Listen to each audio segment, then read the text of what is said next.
If me, a professional boxer, got punched in the face by the same guy, I would feel a lot more pain than the boxer. The boxer is trained to take punches daily, and I have a baby face. There's a difference. The idea of pain tolerance varies by person because of their experience and just how their life has wound them up to be. I think the same amount of variation that applies in that sense can be applied towards the mental psyche and the tolerance that you have within that realm of yourself. And the mental psyche that has this toleration for things would be accounted for like the mental hardships that we all face in life. Very different ones between all of us, but yet we still have some form of mental struggles that we deal with every single day. There's nothing there, man. Tolerance that brain has for hardships is as, if not more, than the tolerance that the body has for pain. I had a friend who whined about very simple things in life. There was one time, for example, his mom came into his room and she got mad at him because his room was an absolute mess. He was living like a pig, and so reasonably so, she got upset with him, told him to clean his room. But after that point, he did not take it well. He got extremely upset, and I remember me even being at that age, looking at him and thinking how punitive the interaction was and how angry he became over it for something so minor.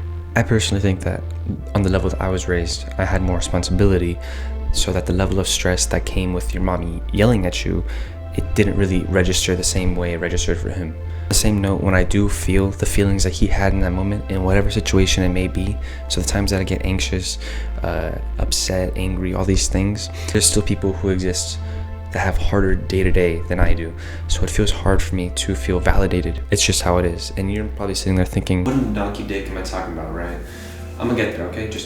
I'm gonna get there. Let me get there, all right? Hold on. So the constant routine of failing at something that I'm trying to do, and then feeling guilty about it because I'm upset that I'm failing, but I'm upset because there's other people who have it worse than me. And it's just this constant cycle of feeling like shit, and then feeling like shit who is shit, and just shitting all over every place. And after fucking up on my own again and again and again, it becomes hard to say that I want to get up because it becomes hard to see the worth in myself.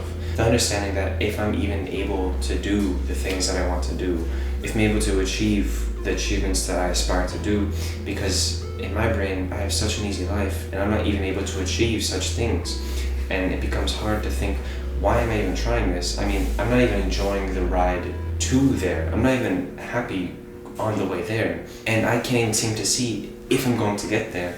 So it becomes extremely difficult to understand many things. So many things. So whenever I try to deliver myself from immediate pleasures, such as, like doing the stuff that I feel in the moment, rather than trying to achieve the things that take longer, the more disciplined things to do, and I end up failing trying to prevent that, I end up feeling like shit. So it's either endorse in all the immediate pleasures right now and end up feeling like shit, or try to do something great and I fail and I feel like shit either way. So why in the Sam hell should I be doing absolutely anything day to day? I'm just a little shit who's kind of self-aware. That's it. Like, what good really is being self-aware anyways if you're not gonna do anything with it? Nobody gives a rat's pussy, just give up. This, I feel like I'm not unique, and this is a very popular issue, and a way I try to think of it is just to shut up and keep on pushing that rock. Because, for example, like this, if you had a 10 out of 10 sandwich every single day, you wouldn't be able to appreciate a good sandwich, because a good sandwich to you is just the average one. Does that make sense? So in order for somebody to actually appreciate the good thing, you have to have a mustard sandwich. You gotta have a really shitty sandwich so that when you do eat the good sandwich, you learn to value it. Because he's aware of the fact that there is no other meaning in anything if not to suffer, because if you were not to suffer, you would have no meaning.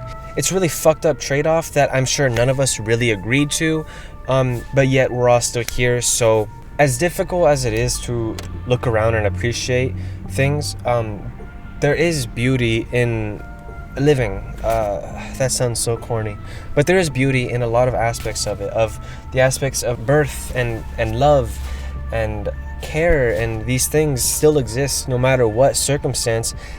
Regardless of anything else, these things still exist and still hold true as definitive rules in our planet. And it's hard to say that those things are not beautiful within their own way. Life will continue, and as life continues and flourishes and grows, at the same time there will be strife and punishment. And to many it feels grotesque and very egregious, and it's hard to deny it, but at the same time, as much as you acknowledge the harshness of it, you have to acknowledge the beauty in it.